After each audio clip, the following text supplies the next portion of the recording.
Deməli, biz danışdıq can, could, able to-dan. İndi isə may ilə might-dan danışacağıq.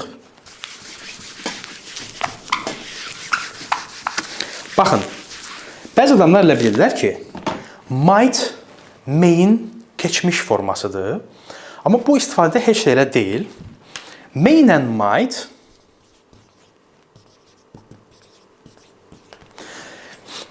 bir şeyin ehtimalını bildirmək üçün istifadə olunur və nəzakətli şəkildə icazədən söhbət gedir. Deməli, iki şey dedik. Bir, nəzakətli şəkildə icazə. İki, bir şeyin olma ehtimalı. Hətta bəlkə də sözü belə buradan gəlir. Maybe. Bu, yəni, ola bilər, olma ehtimalı var mənasındadır.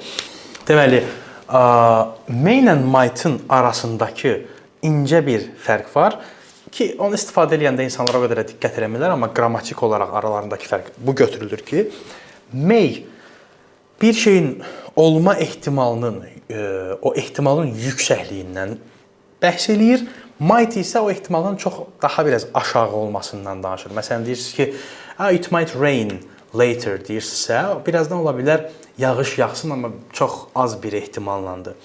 Amma deyirsinizsə ki, it may rain, bu deməkdir ki, yağış yağa bilər.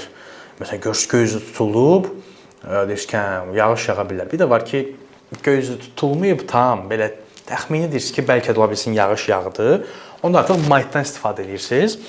Bunların sualları və inkarlarında da may-ə not artırırıq, might-ə not artırırıq. Hansı formada ki, can-ə artırırdıq, can-i qabağa keçirirdik. Bir də dedik ki, bunların icazə hissəsi var. İcazədə isə may I go deyə icazə alırıq. Yəni, sualda necə qabağa keçirsə o formada. İnkarda, yəni kiməsə icazə vermiriksə, deyirəm ki, you may not write this. Bunu yaza bilmərsən. Yəni, icazə vermirəm sənə. Burada artıq ehtimal yox, daha çox icazədən söhbət gedir. Might da eyni formada istifadə olunur nəzakətli bir sorğu üçün, amma might-ı çox-çox az rastlaşa bilərsiniz. May-i hansı formada, nəzakətli formada istifadə elədiksə, might da o formada istifadə edə bilərsiniz. Amma deyim ki, might çox nadir hallarda işlənir, daha çox istifadə olunan o nəzakət formasında may-dir.